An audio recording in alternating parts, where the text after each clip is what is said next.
All right. The New Age movement is a very hard thing to define. It's a very broad topic. It affects so many different areas of our culture and our society. And if we're not careful, there are even aspects of the New Age movement that we can begin to accept ourselves as normal.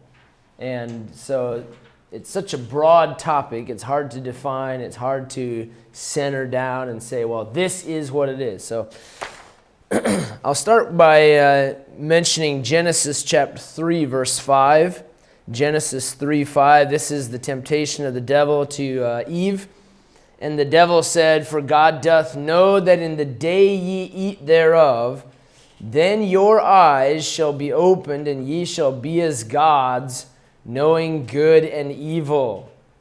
Isn't that true that the devil for thousands of years now has been trying to get people to believe that if they go apart from God, that their eyes will be opened and they'll be enlightened, and that if they stay on the Lord's side, that He'll limit them and He'll bring them into darkness, and that, you know, those followers of Christ like ourselves, that we just haven't been enlightened yet. We haven't been exposed to the real things that are going on.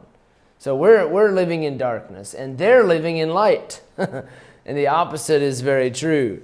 So, but also the devil has been doing this for a long, long time.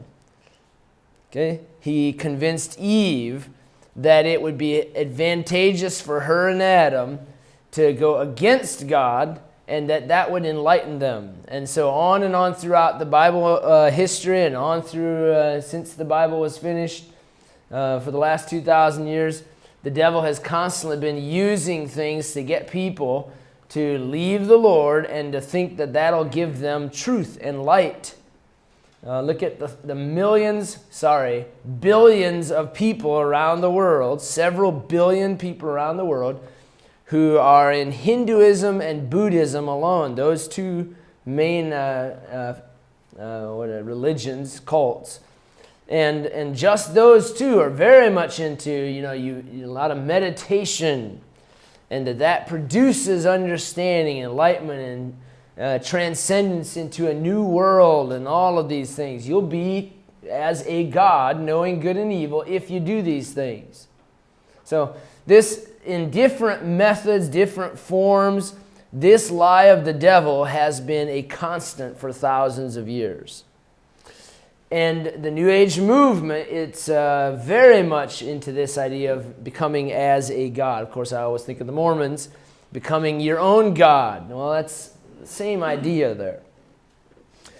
All right, by way of introduction, I want to talk first about some of the purposes for studying the New Age movement. Some purposes for studying the New Age movement. The New Age movement is, yes, it is meditation, it is yoga, it is a lot of these things, but it also is more than that. One of the purposes for studying the New Age movement is that it is religious in nature. It is religious in nature. Sorry, let me put that in its nature. I don't mean religious in the nature around us. It is religious in its nature. It is teaching people that they can become their own God. Many of these cults are like that. You think about Jimmy Jones. Remember, we started out the semester talking about he is a cult leader. He taught those people that they'd become better and better if you put them in the right environment. Out away from all the people. You take them out to a foreign country and you put them way out in the middle of the jungle, you'll become better. What is that? You'll be as gods. It's religious in nature. Secondly, the forerunner of the New Age movement included traditional cults. The forerunner of the New Age movement included traditional cults. Okay, now what's the point? The New Age movement has a lot of secular fields that are affected by it. But it also is religious in that many of the cults, actual cults claiming to be Christian, many of those cults have led into the New Age movement. Remember we talked last week about Christian Science. Okay, the idea of Christian Science is very New Age. And I'll try to define it in a little bit. If you don't understand what I mean by that yet, just hold on. But it's very New Age. Baha'ism, the Baha'i movement, Theosophy, Unity. These are different groups, different cults that are definitely forerunners of the New Age movement. Not the least of which, we're not even going to deal with them, but Hinduism and Buddhism. Very, very much New Age, which, well, I'm getting ahead of myself. There is nothing new about it. It's age old. It's not new, it's age old. All right, several other thoughts, purposes for studying it. Its doctrines and practices are definitely not Christian and not biblical. Its doctrines and practices are definitely not Christian and not biblical. They are New Age. They are devilish. No question about it.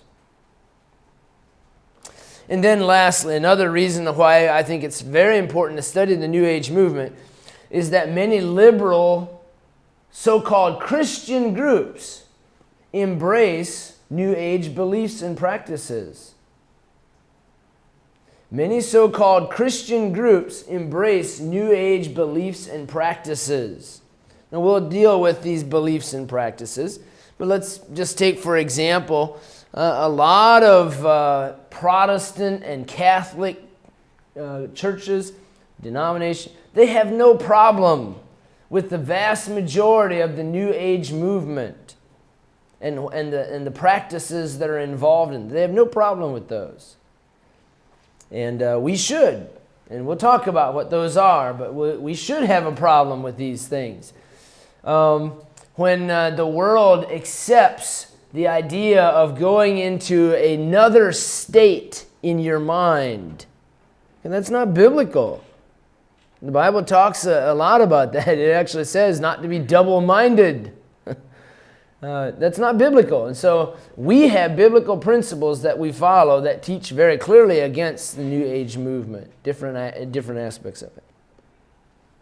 Okay, so there are some purposes for studying the New Age movement as a cult. And believe me, it is very cultish. And it has become that way, very much so. Next, let me give you some definitions of the New Age movement. Some definitions. Okay, I'm going to read to you some of the definitions from about 5 different books that define the New Age movement. And the first one is our textbook, Walter Martin. Page 333, he talks about the New Age movement and its definition. He says, quote, "The New Age movement is not easily defined. It has no specific founder, other than the devil." I added that, by the way. He has no specific founder, no primary leader, no central headquarters, no organizational structure or definitive statement of beliefs. There is not a statement of faith for the New Age movement. It doesn't meet in any one place or at any one particular time. They don't have church services. Okay, there isn't a group of people that are known of, like a church that is the New Age church. There is no such thing. It's a very broad term for a group of people who believe this. It is not even limited to a single group. As a result, the New Age movement is described in a variety of different ways. That's what Walter Martin says about it. So it's very diverse, a lot of variety in it. Not even a single group. Next, by the way, there are Baptists who have New Age practices. Okay? Let me just throw... A lot of the contemporary music has a lot of New Age flavor to it. And it's very loose. And you just let yourself go. This type of thing. That's New Age. Okay, so it's possible for us to have some New Age practices and not realize it. We got to be careful. We got to be on alert that we don't just let ourselves go in these areas.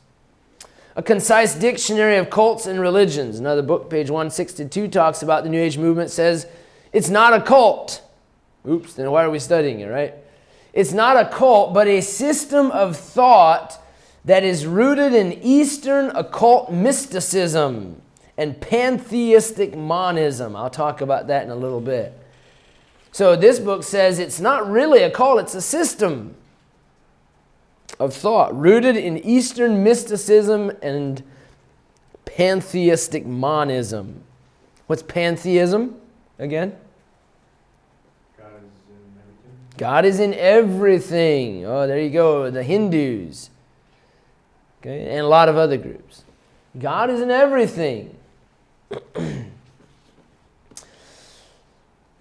Let's see where I was. Yes. The New Age movement is an informal network of cults and other groups that share the common belief in a coming new age of peace and enlightenment.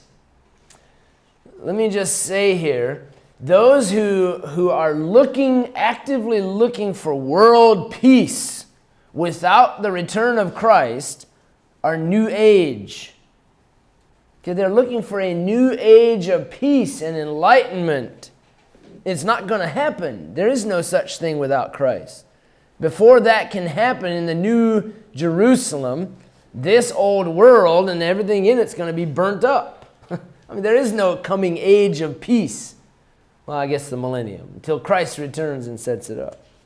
The New Age Tower of Babel, Brother Cloud says this: the New Age is the idea that a dramatic evolutionary stage has arrived. And I totally agree with that, the wording there. It's an evolutionary stage, they believe, that we are evolving to this place.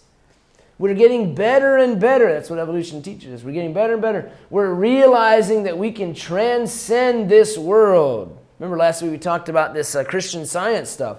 That's very New Age, that in your mind you can overcome these things. He said the New Age is the idea that a dramatic evolutionary stage has arrived in the development of mankind, that it is time for man to recognize his true self, which is divinity, and by so doing to bring in the long-awaited age of peace and prosperity. This will be achieved through meditation, social justice work. Okay, now you're going to start seeing some of the secular areas that have been affected by the New Age movement. Social justice work, environmentalism, politics, interfaith ecumenism, end quote. All of these things are affected by this idea of an evolutionary stage that's coming, of a long-awaited age of peace and prosperity.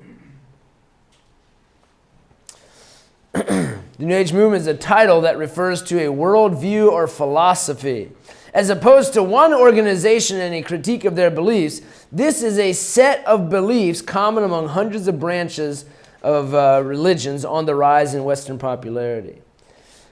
One last thing. A crash course, actually, two more things. A Crash Course of the New Age by Elliot Miller. It's another good book about the New Age movement. It says, the New Age movement is an extremely large, loosely structured network of organization individuals bound together by common values based in mysticism and monism.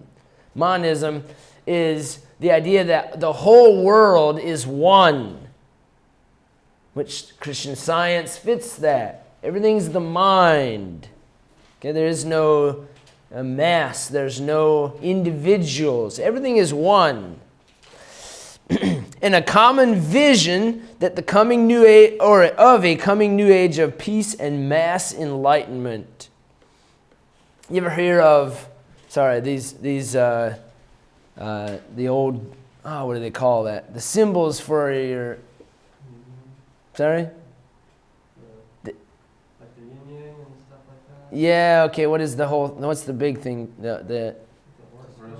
The horoscope, yes, and all the different ages, that we are in the age of something. Okay, that all of that kind of stuff fits the New Age movement.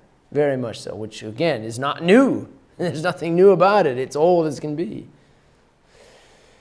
Okay, and then one more thing from Walter Martin. The New Age movement is much more than just an isolated system of religious beliefs and practices. It is literally a movement of, and he talks about a number of different things, spirituality, health, right? How about all these clinics going up? What do they treat? Your mental health, more than your physical health. So if you have a problem, if you have a problem with something, your arm hurts or whatever, it's not because a shoulder is out of joint or a tendon is torn. It's because you are having some mental problem. Okay, you heard about Josh Barzan a couple weeks ago going in, and they're asking him about his mental health, which we all know is weak and things, but still, right? But they're, what about this? He keeps coming back to his mind and all this ridiculous. That's the health aspect of being influenced by the New Age movement. It's a system. Spirituality, health, politics, education. Whew. Education is not even education in American public schools anymore. It's indoctrination. And a lot of it is indoctrination in the New Age movement. Common Core, New Age movement. Guarantee you. I've looked at some of it. Everything I've seen is New Age. And it comes in the name of the government testing. The government making them meet certain standards. No, they're not. They're making them meet their standards, which their standard is, obviously a very wicked, worldly form of education. It's not even education. Sorry. Health, politics, education, business, even business, that encompasses countless groups seeking to direct the path of society. These groups, while sharing many beliefs in common, often hold numerous distinctive doctrines and at times even disagree with each other on significant issues. Consequently, the New Age movement does not fit the standard theological definition of a cult. It is actually a collection of cults. It's a lot of cults finding common ground in this area of the New Age movement. That is what the New Age movement is. I think that's the best way to understand it. It's a collection of different cults finding their common ground. Okay? So it's important to understand that.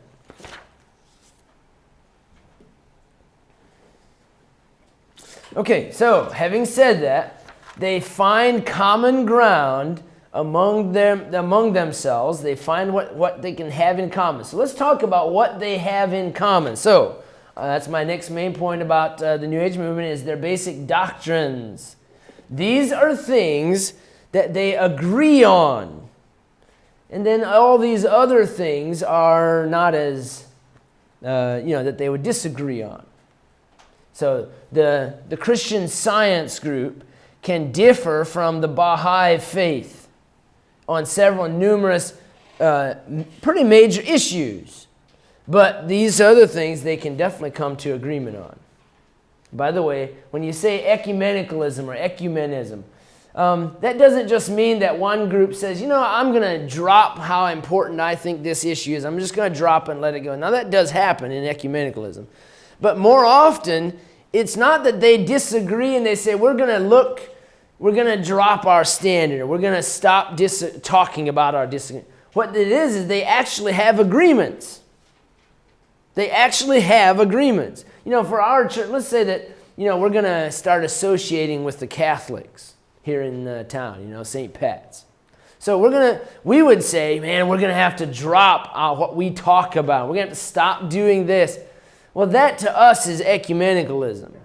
Because we don't agree with them on, I guess we're both against abortion, but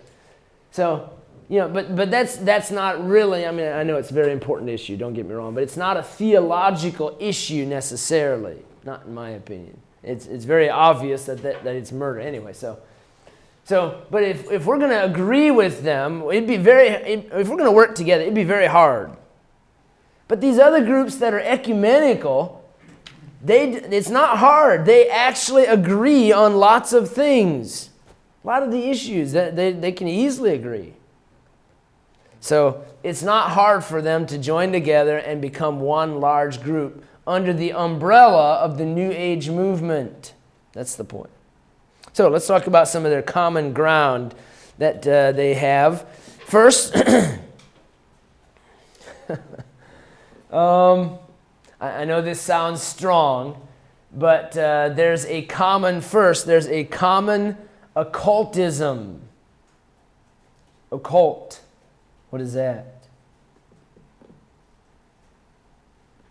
What is the occult?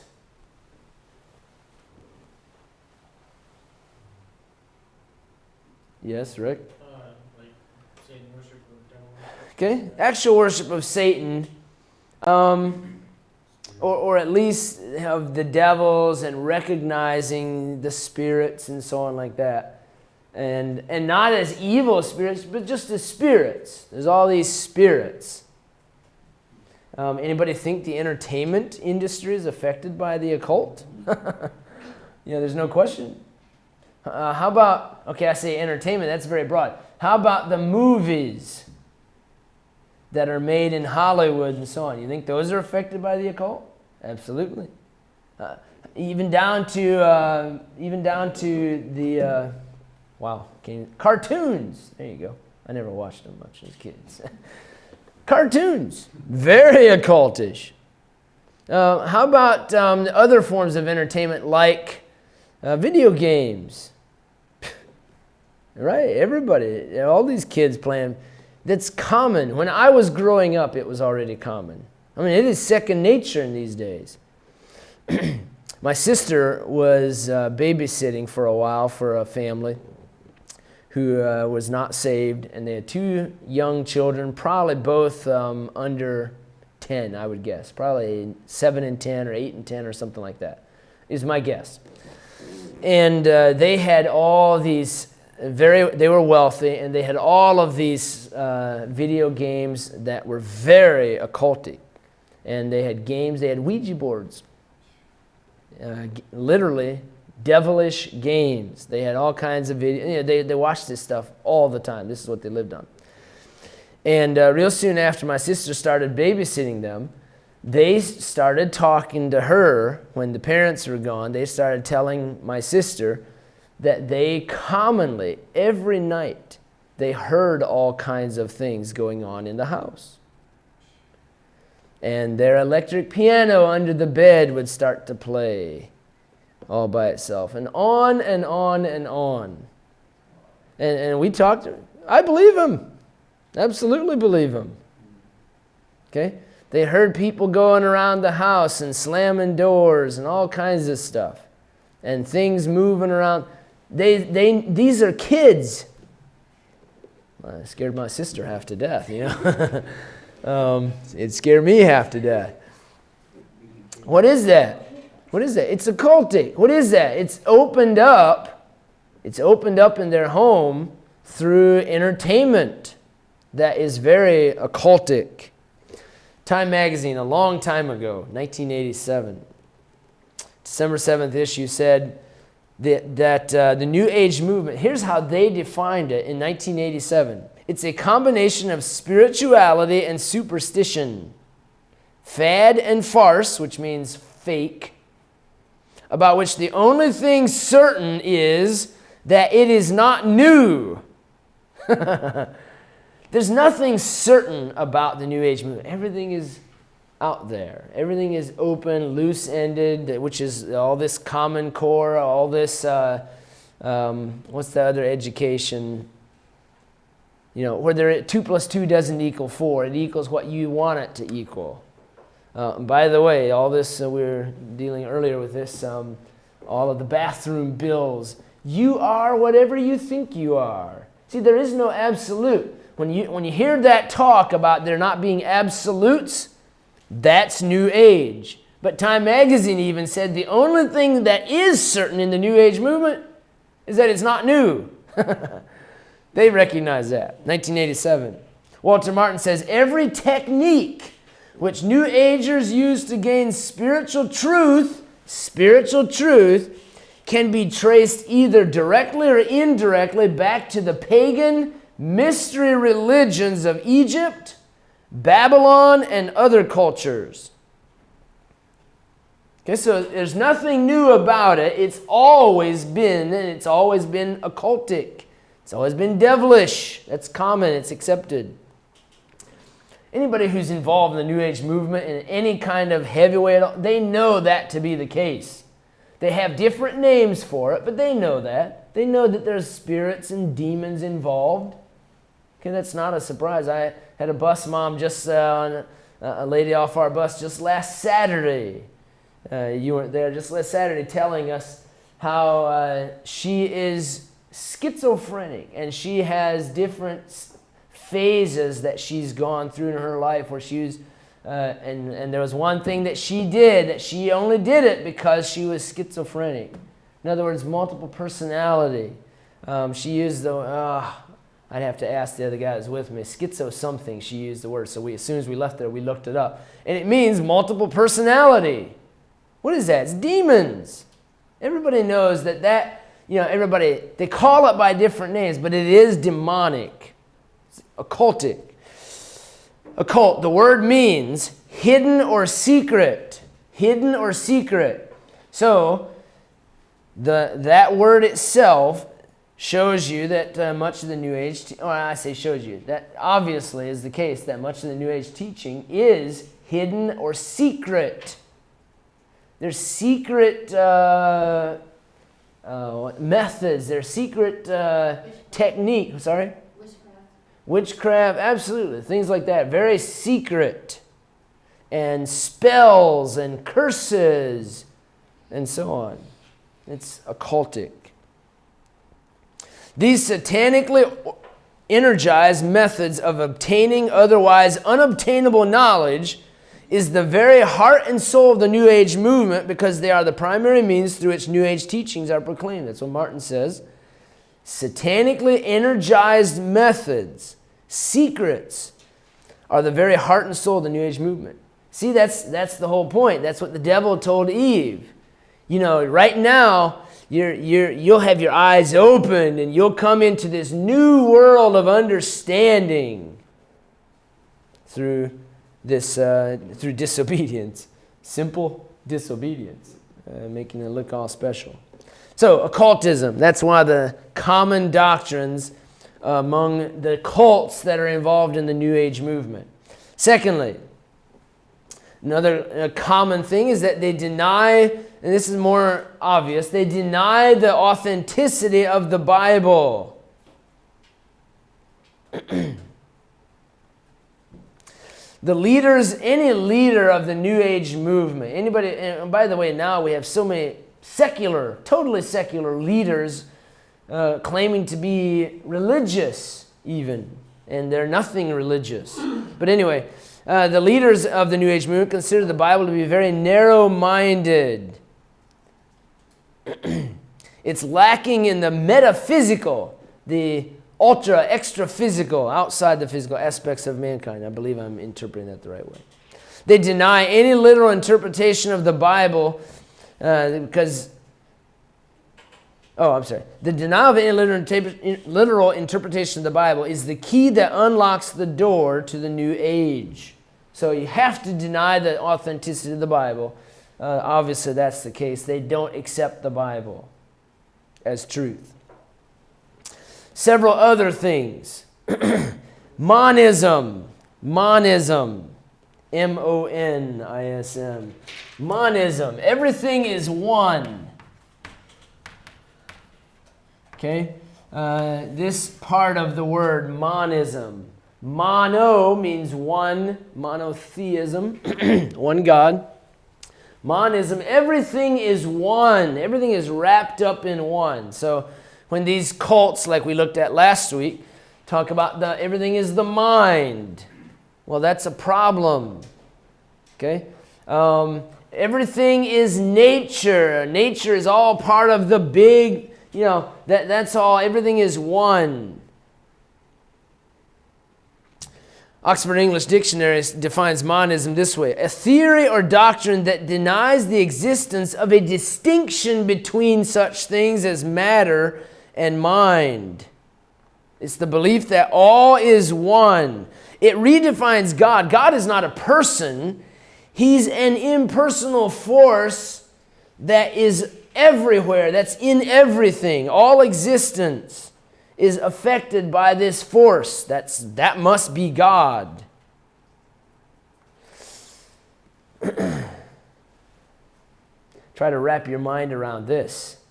Walter Martin gives this illustration. People think that a rock lying in a field is something entirely separate from the field in which it is lying. Reality is that the rock is the field and the field is the rock. Whew. Okay, what's the point? Everything is actually one. It's not a rock in the field. It's not the different components. It's all one. And so they want to understand the world the same way. That everything is actually just one. We're not individuals with any kind of individuality. We're all part of the big picture. Which I know is, in a sense, there's an element of truth to that. But we're not all one. We're not all together. Which is very evolutionary, by the way. Very evolutionary. Next, what is this? Fourth? Pantheism is another common doctrine. Pantheism, a common doctrine of the New Age movement. Again, the Oxford English Dictionary defines pantheism as this: the belief that God is present in all things in the universe. In other words, it's the belief that everything is God. Oh yes, this is very much a New Age teaching. Everything is God. Can you think of some areas that are affected, some beliefs that are affected? Maybe some movements,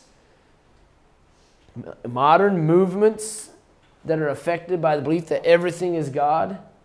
Mm-hmm. Environmentalism. Absolutely.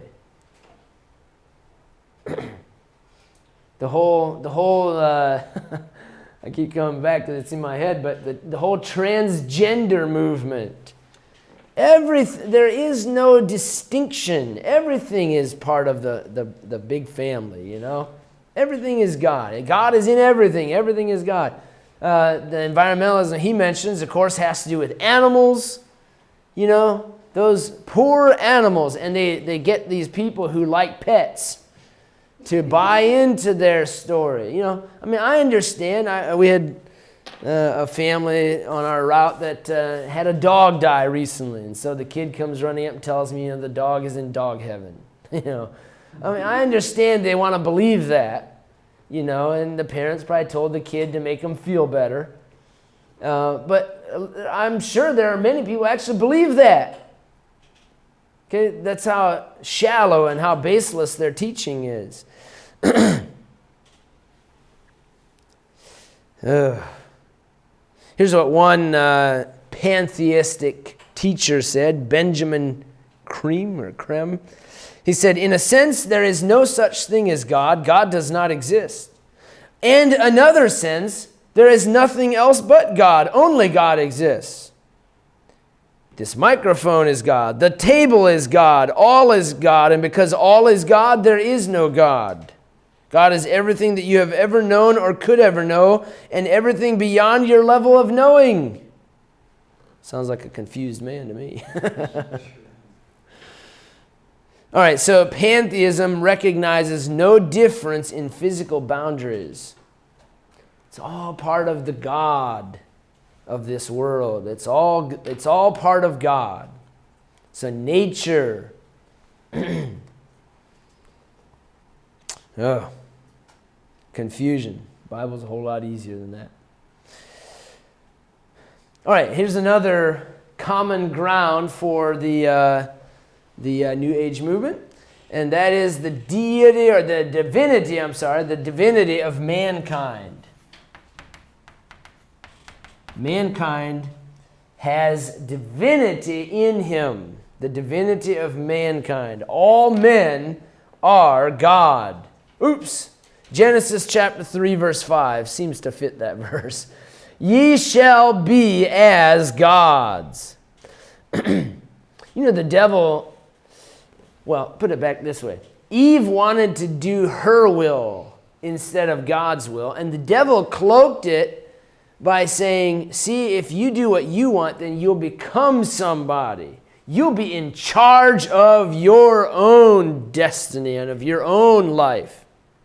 Okay? It's just simply she wanted to do what she wanted to do. Her will against God's will.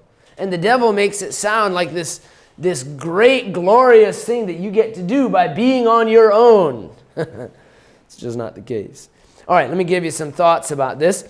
The concept naturally follows the monistic, pantheistic view of God, that man is his own God. That's just the natural thing with monism and pantheism, that you are your own God. You do what you want. Hey, if you don't think 2 + 2 is 4, that's good. Have at it. Only in a certain scientific realm is that true. But it may not be true in your mind. You're your own God. You do what you please. Walter Martin says that all life is one, that I am one with God and can embody divinity. God and I do not just communicate, we commune and are one. There is no separation except failure to recognize that there is no separation. There's no difference between me and God. We are the same, one and the same. Cloud says, this means that man can live pretty well as he pleases. That's what that boils down to. You want to do what you want to do and call yourself your own God. There you go. Go ahead. Alan Watts, the guru of the Beat generation, observed that Zen Buddhism appealed to the youth because it told them they can do whatever they want. Because it didn't preach or scold as did Hebrew Christian beliefs, end quote. See, the rock and roll generation fits right in with this because it tells young people they can do what they please. They don't have to listen to somebody. They don't get scolded by that Bible, that antiquated book of scolding and teaching. One result of the divinity of mankind is there's no morality. And that's why another reason we have all this perversion going on today. Perversions. Homosexuality and transgender and so on. These are perversions that are a product of people saying, I can do whatever I want. I can do as I'm my own God. If it's good for me, it's good. God is everything. So anything you do, you have an interaction of divinity. Have you ever heard of parents telling their little kids, when they're being bad, they're telling their little kids that they're actually being good? They don't just say that, they actually believe that. They actually believe that poor little Johnny who's going around tearing up all their furniture in their home is actually a good kid. At heart, he's a good kid. Have you heard that before? You're actually a very good kid at heart. And then if the kid gets in trouble at school for doing something, oh, no. My kid would never do that. He's not that bad. Really? Oh. Maybe I didn't see what I saw. In their land of everything is loose and everything, I probably didn't actually see it, even though I saw it. There's no morality, though. That's the problem. You do it. You're your own God. There's no morality. There's no right and wrong. So nobody can tell you. By the way, you think of all these people in prisons in this generation. How many people are in prison and they don't just say, I didn't do anything wrong. I really believe they mean that.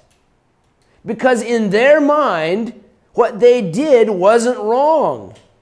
There's no morality. You understand what I'm saying there? They don't just say that. They actually believe that. There's, all I did was, and they'll name off some horrible crime. As long as you didn't cut somebody up with a hatchet or something, then you're a pretty good person still at heart.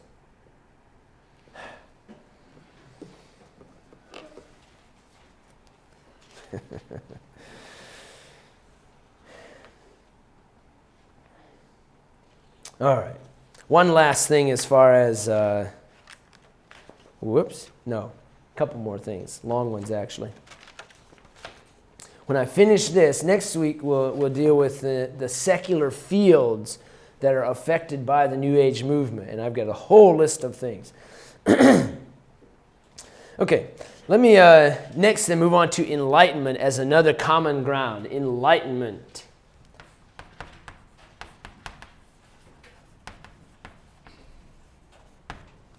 Enlightenment. This is a common ground of the New Age movement. So notice remember we're not calling these necessarily doctrines, but these are common grounds across the spectrum that many different cults adhere to the New Age movement and have common ground with each other.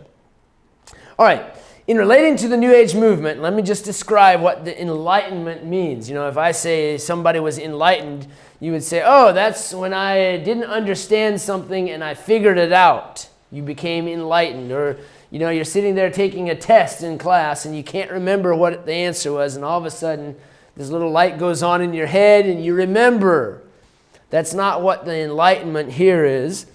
Enlightenment to them refers to the process by which an individual becomes aware of his divinity and how he connects with the rest of the universe.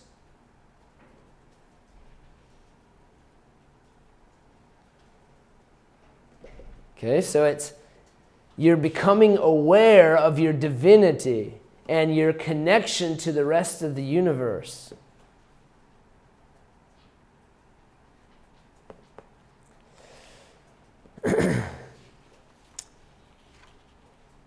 Cloud says that this is based on the concept that true wisdom and spiritual enlightenment is esoteric, meaning secret or mysterious.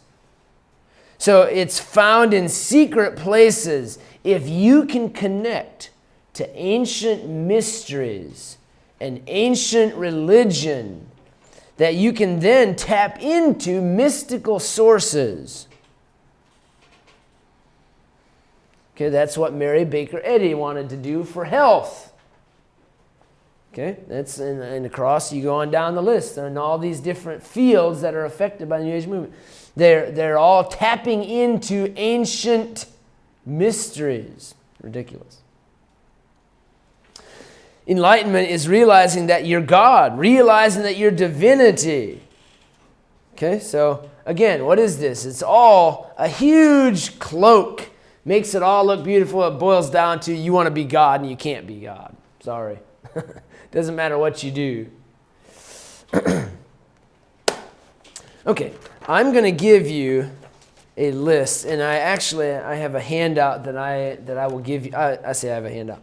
I will make this into a handout and give it to you next week so that you just have it and you don't have to write every single one of these down, because I'm going to go kind of fast.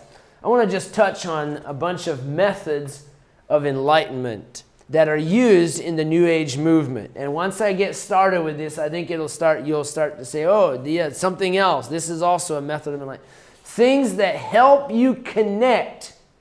Things that bring you to realizing your own goodness. Okay? The first one, and I've got a whole list of things. The first one is drugs. Drugs. What does that do? It gives you an altered state of consciousness. It makes you forget your problems. That's one big part of it. You feel bad. You know you're a horrible parent. You know you're whatever, this and that. And you take drugs and you feel better. It just makes you feel good. Okay, drugs. An altered state of consciousness through drug experience. Another method of enlightenment is meditation. Meditation. What is that? Putting yourself into a hypnotic state. A hypnotic state. Some of you are in hypnosis right now. Meditating. Studying. An altered state of consciousness through repetition of a mantra. Okay, what is that? That's meditation. Putting yourself in a different state of consciousness. Forgetting your troubles and thinking out the bad things in your mind and just releasing them. Have you ever done that? You know, the Bible does say, casting all your cares upon Him. There's the release. You know. How about out-of-body projection? See? The practice of leaving one's body mentally or spiritually and traveling to other places. Out-of-body projection. It's also called astral projection. Ridiculous. This is demonic. Transference. By the way, let me just say here, with any of these, like out-of-body, that is the devil tricking people, convincing people that they actually traveled somewhere and they actually saw something. Okay, that's the devil. The devil is certainly powerful enough to do those things. Transference. This is the idea of transferring spiritual energy through laying on of hands or massage. You say, well, I thought massage was about working out the kinks in your neck. Well, that's what it used to be about. It's not anymore. Okay, I mean, I know it's supposed to feel good, you know, but I'm not going to let them touch me. Number one, why they put their hands on me? I'm afraid the devil's coming in, right? I'm always like, whoa, boy. Yeah, keep your hands away from each other, huh? But it's become the idea that, oh, you can actually, through the laying on of hands, do something. Transfer to them their goodwill. Had a relative of mine, and this is weird to think of, but the Amish actually have, I mean, many religions, they're a false cult religion that has a lot of superstition. I could give you all kinds of pretty crazy stories about their superstition. But I had a relative, when I was a little kid, I don't remember it, I was told that he would do this for sick children. And he would lay you down on the bed and rub his hands over your body and then bring it to the other end and shake it off. And do this kind of stuff and shake it off. Okay? I know it's superstition, but it's also demonic. Okay? It's demonic. It's transferring the sickness from me out to the end of the table and shaking it off. Rock music, next. Rock music. You say, rock music, it's just music. No. You haven't. Either you are dishonest with yourself, if anybody listens to or has listened to in the past rock music, if you're honest with yourself, you'll know it's much more than music. Or you're trying to cover up that you listen to it. It's one or the other. Okay, so hopefully you don't. But rock music, what is it? It's Hinduism. Large part of it is Hinduism. Any authority on rock music, someone who was involved with it very much at one time or who has come out of the movement, which it is, really it's a movement. It was a fad. Huge fad. Music goes through fads as well. But Hinduism, it's very Hinduistic. And the New Age in general received a huge leap in popularity in the Western culture, in American culture, through the 1960s rock and roll movement. This method indoctrinates young people through the style and the message. It's not much of a message. Okay, you can't even hardly understand the words. So it's not really about the message as much as it is about the music and what it does to a person's consciousness. It gives you an altered state of consciousness. Anybody which I've never been to one, but anybody who's been to a concert knows that. It was the main agent, rock and roll is the main agent of introducing the New Age movement to America. No question. It goes hand in hand with the drug culture. When he came into America, they came in together. And what it is it's a huge introduction into the New Age movement, altered state of consciousness. Next, you thought I was about done. I have 10 more of these methods of enlightenment. I'll go quickly on most of these. Psychotropic treatment. I'll just give you a list on this so you can look. But this process attempts to affect a person's mental state, usually through drugs given by a professional. Hang on. By a professional, in quotations. Like the doctor, quote unquote, that saw Josh last week. Okay? He's not a doctor as we think. He's called a professional because he has training in mental health, not because he's training in physical, real health. How about this one? Number 7, positive thinking. Positive thinking? You say, well, I heard about that, in some old books. Yeah, positive thinking, the power of positive thinking. What does it help to think positive? Now, I'm not saying we should go around thinking negative. Okay, but the Bible tells us exactly how to deal with this. Philippians chapter 4, 6. Be careful for nothing. So the Bible does talk about certain aspects of this, but positive thinking, just because you think positive about something doesn't mean that you'll somehow avoid reaping what you sowed, for example. You do a bunch of wrong things, it doesn't matter how positive you act about it, you're going to reap. And this teaches that you won't. You can go past your problems by just thinking positively. It's impossible. The Bible says it's impossible. The practice of positive thinking has been highly refined. Think about that. How many millions, I'm sure billions of dollars every year are spent on people just trying to learn to think positive? It's been highly refined. People go to college and spend huge money getting an education in this area so that they can be ready to help other people with their problems. Yes? I heard that even Disney has their classes where they learn how to always be smiling and thinking positive. Sure. That sounds like Disney.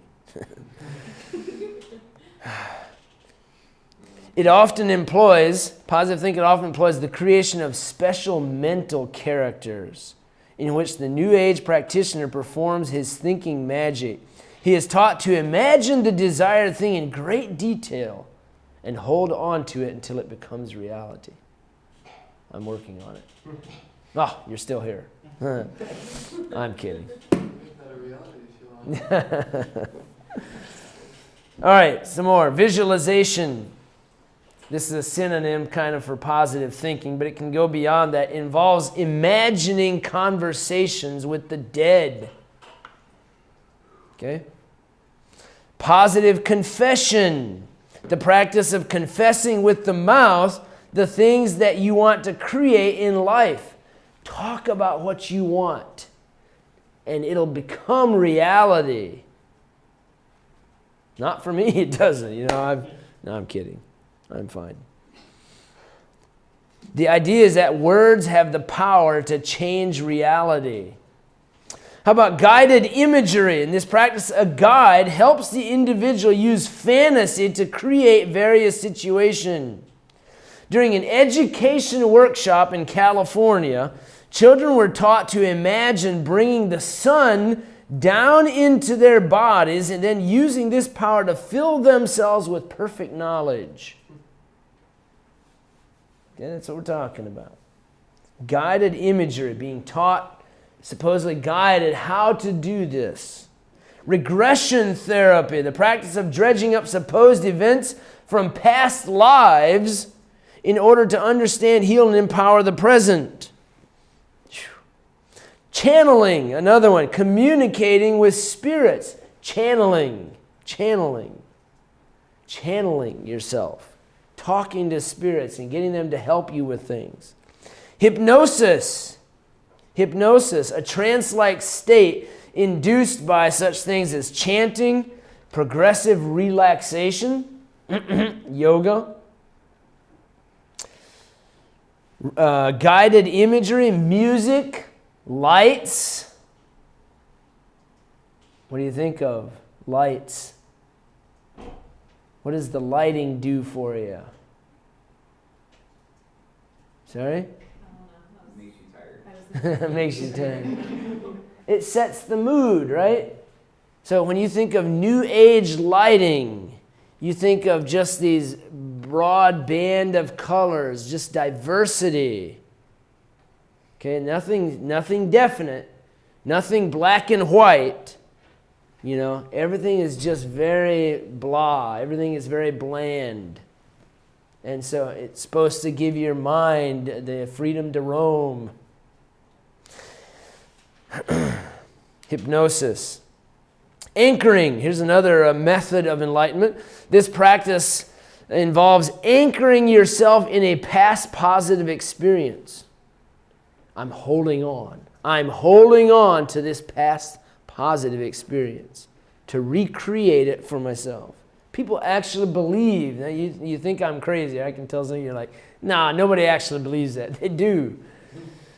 Interfaith dialogue, the practice of building bridges of understanding between religious faith. It's a new age tool for creating harmony and bringing peace. Okay, so there's many different ways that New Age movement cults use to obtain, an altered state of consciousness, to live in the other reality. Whew. All right, I'm almost done with the common ground. Here's another common ground. You've seen it in many different forms, I think, if you've noticed it. Reincarnation. Reincarnation. Now, you've seen reincarnation in many forms, just in the cults that we discussed in class, but also in other cults that you've read about in the book. And they don't always call it reincarnation. They sometimes just say, in the next life, you come back and you're a god. And you populate that, or you live that life, and then you come back in the next life and you have your own planet. What is that? It's Mormonism having a form of reincarnation. There's many, many forms of reincarnation. They don't always call it this. Now, some of them, like Hinduism, they just call it reincarnation. You're going to come back in the next life, and you're going to be, whatever, a bug that gets stepped on. So, all right, reincarnation, the cyclical evolution of a person's soul as it passes repeatedly from one body to another at death, and then another body at another death, and another body at the next death. And so, this is, by the way, what is reincarnation? It's an attempt, you finish it. It's an attempt to do what? Sorry? Okay, it's part of it. Yeah, Rick? To get rid of the consequences for sin. Okay, get rid of the consequences for sin, because, anyway. Correct mistakes. To correct mistakes. So if you live in this life and you make a lot of mistakes, you can correct in the next life. All true. Anybody else want to add to that? There's a lot of different facets of it I think of. Makes people feel equal. Okay, to make them feel like they're not too bad after all. How about that? What's the physical condition of many Hindus? Poor, right? Who are some Hindus? People living around, like who? Give me some examples. Okay. India, okay? People from India, okay? That's for example. Okay, let's take them. Millions and millions and millions of them. Absolutely dirt poor. Okay? And what I'm getting at is I believe that that's a way for them to deal with their poverty. In their mind, they can say, hey, I'm going through this right now. I barely have anything. I have no house with a floor, I have nothing. But at least in my next life, I might be a little bit better. And they might have a life expectancy of 35 or 40, 45 years, which is not very much in the world that we live in today.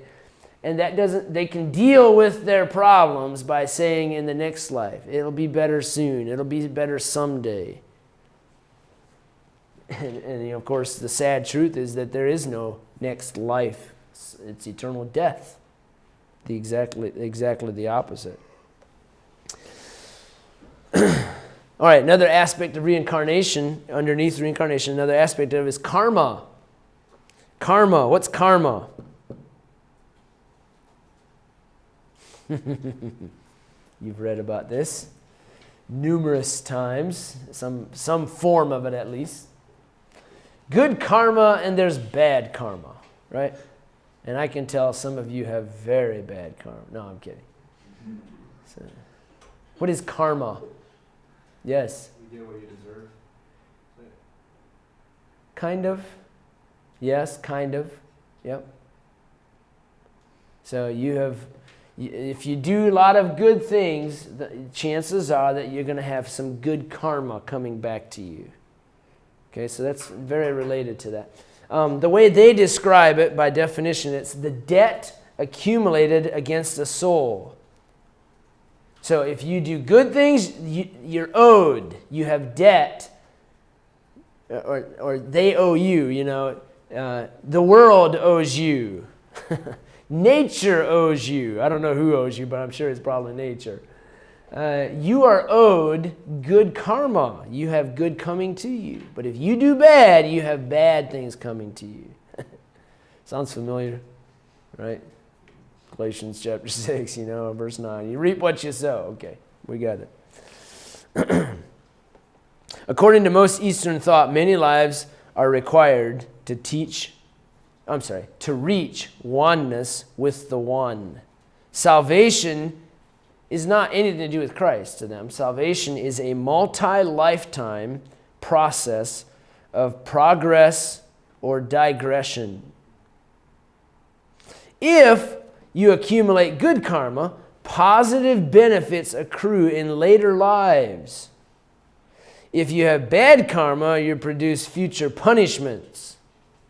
Eventually, one may leave the cycle of birth and rebirth entirely through the experience of enlightenment.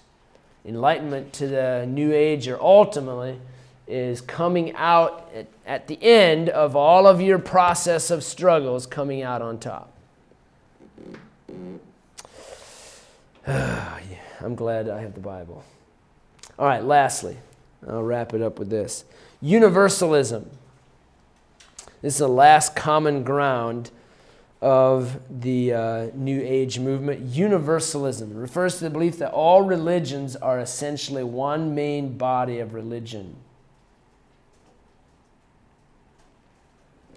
The New Age movement teaches that the world has experienced the visitation of a great prophet or of a great master many times throughout history. The world has experienced this many times. And so, when one religion talks about Buddha as their great prophet, another religion talks about Muhammad as their great prophet, another religion talks about Krishna and To and Jesus, they're all the same. They're all a prophet to their people, to their age. And so the New Age movement, they don't even identify Jesus as a fraud or a liar or anything like that, or non-existent. They say, of course he existed. The New Age movement is fine with accepting Jesus as one of many good people, good prophets who came throughout history and did good and helped people in their lives. So they accept Jesus as just one of the many prophets to show the way of enlightenment. There is a vivid expectation of another visitation of this world teacher to the earth. They expect a teacher, another good prophet to come and help people. Now, I think that's interesting that the New Age movement thinks that because it's true in a sense. From their perspective, they say, oh yeah, there is going to be a prophet. Well, I know of a king who's coming. I know who's going to set the whole world in order. And then there will actually be peace upon earth, goodwill toward men, who will usher in the new age of enlightenment, according to the New Agers, the age of Aquarius, which I do not follow those things. Sorry. Anybody in here look at those? I don't even know what I am. People, I say, I know what I am. A man. You know, I have no gender identity crisis. You didn't hear me say that. You thought you heard me say it, but you really didn't. It was all in the mind. It was in your mind, and you need to clean your ears out too.